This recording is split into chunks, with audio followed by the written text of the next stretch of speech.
Welcome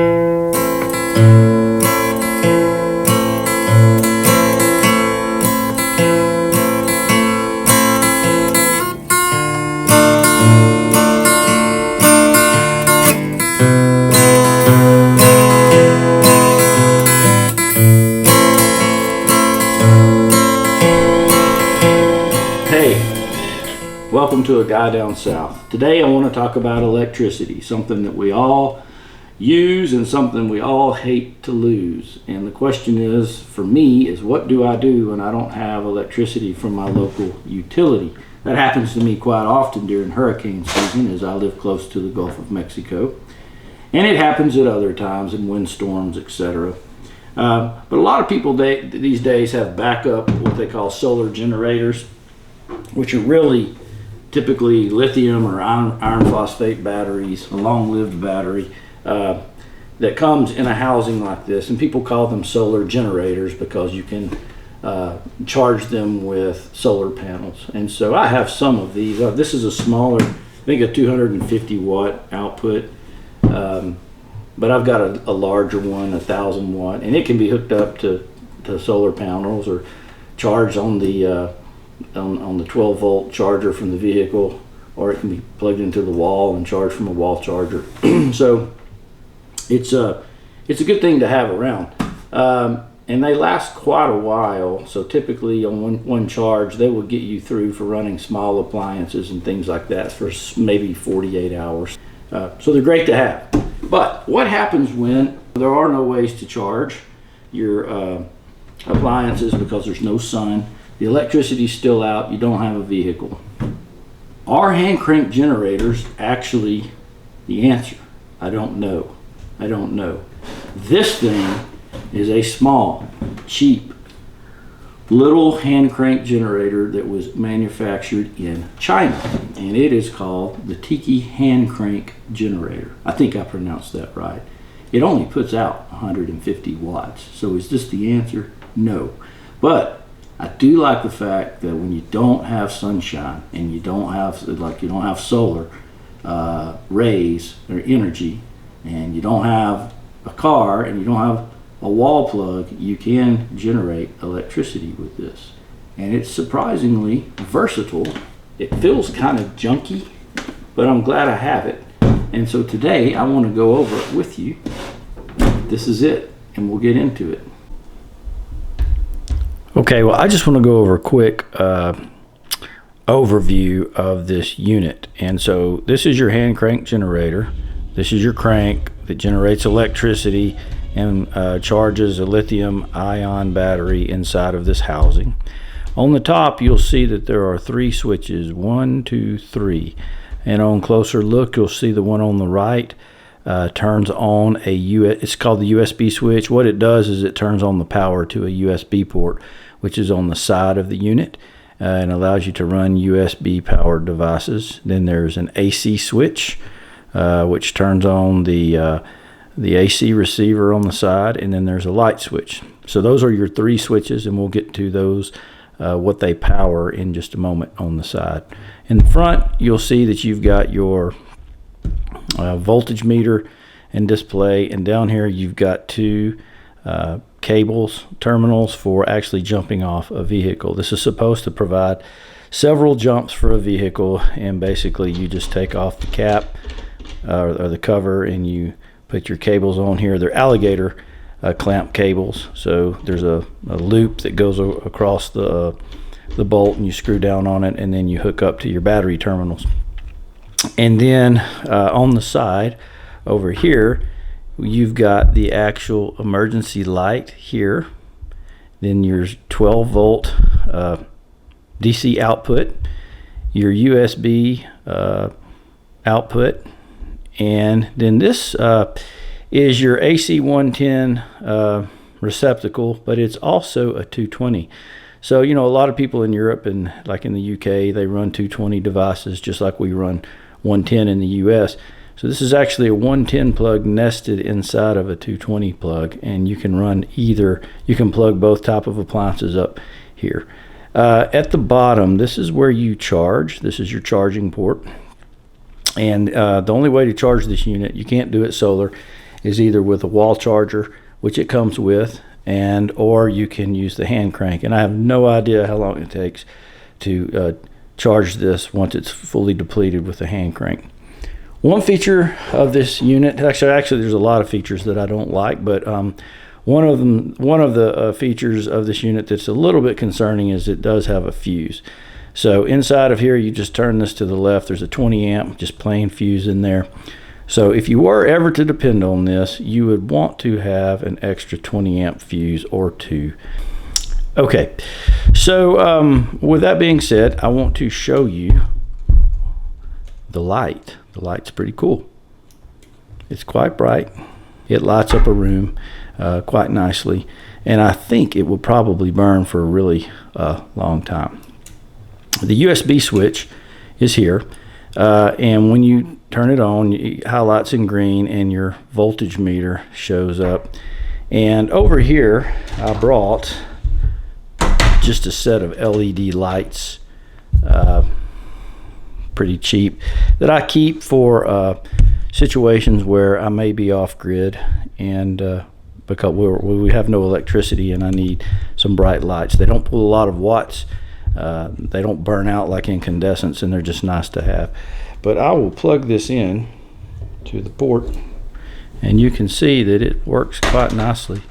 So you can run a light off of here, and there's nothing to it. I've also plugged in a fan, and I wanted to talk about that. We'll come back to that in a moment. Then if you want to turn on your USB switch, you hit that, and now you can draw power off of your USB port. So I did an experiment. I had an 8-inch 40-watt fan.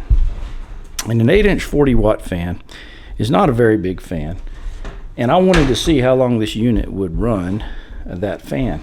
And I was thinking, maybe 7-8 hours, whatever. Well, that's not the case at all. I turned it on, and I did not put it on high. I put it on low.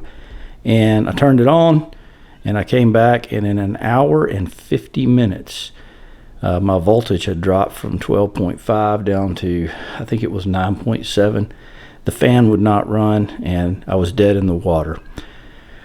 So with a small unit like this, what is this thing good for? Well, obviously it's good for jumping your vehicle off, and the cables and alligator clamps do come with this. But really what this is good for are lights and fans. But in my opinion, not just regular lights and fans, but lights and fans that run off of the USB port and pull very low wattage.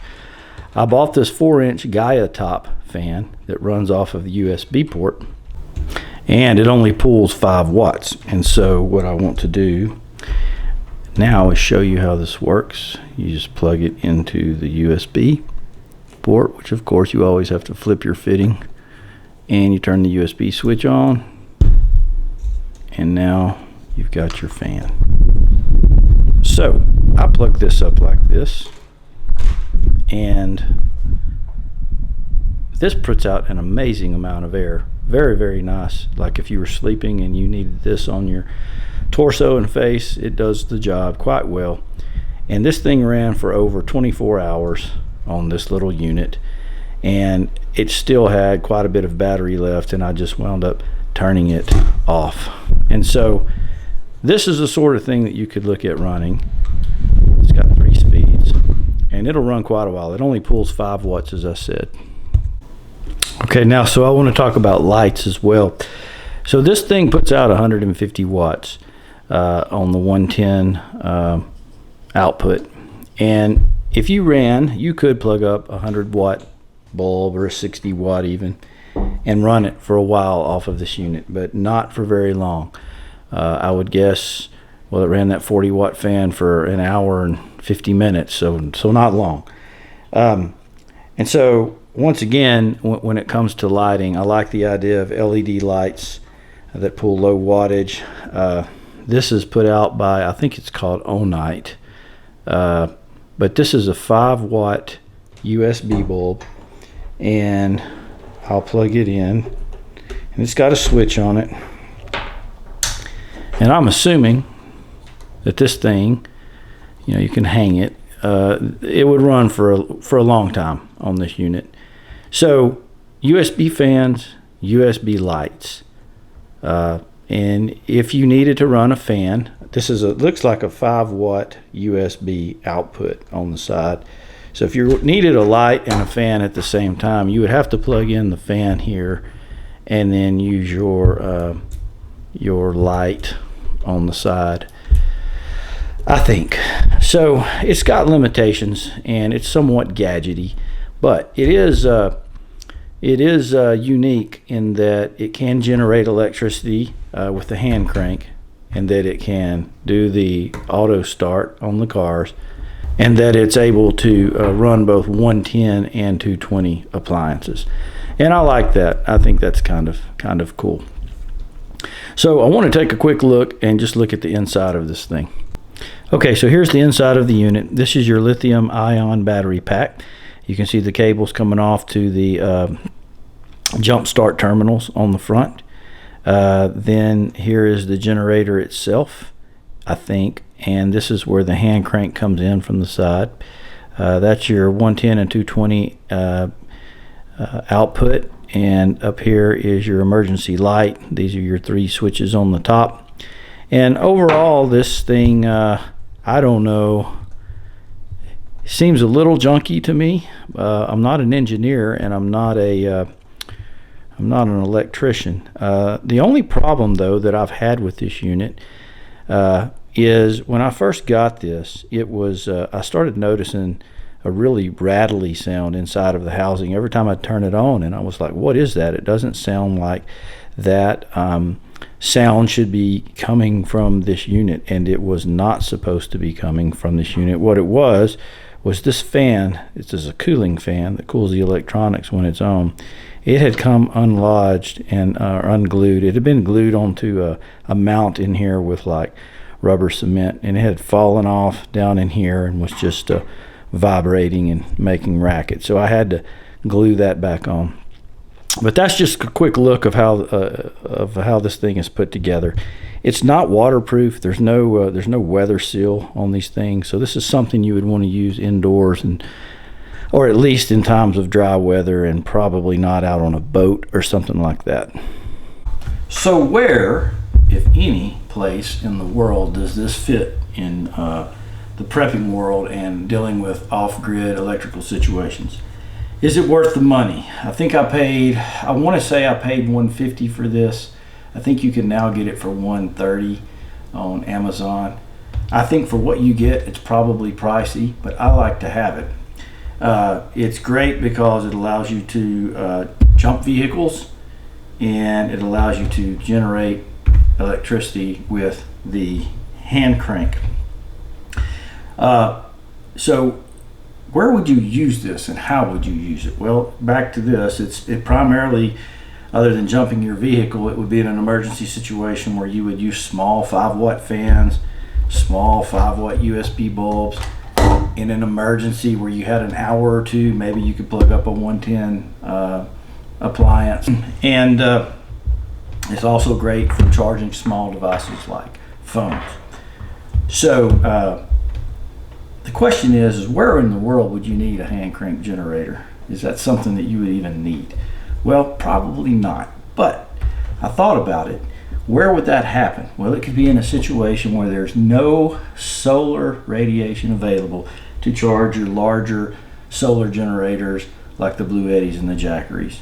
And there's no availability of wall chargers, and so you can't plug up there, and you don't have access to a vehicle, and so you can't plug those solar generators with your 12-volt output on your vehicle. In that situation, the only way to generate electricity that I know of is a good old hand crank.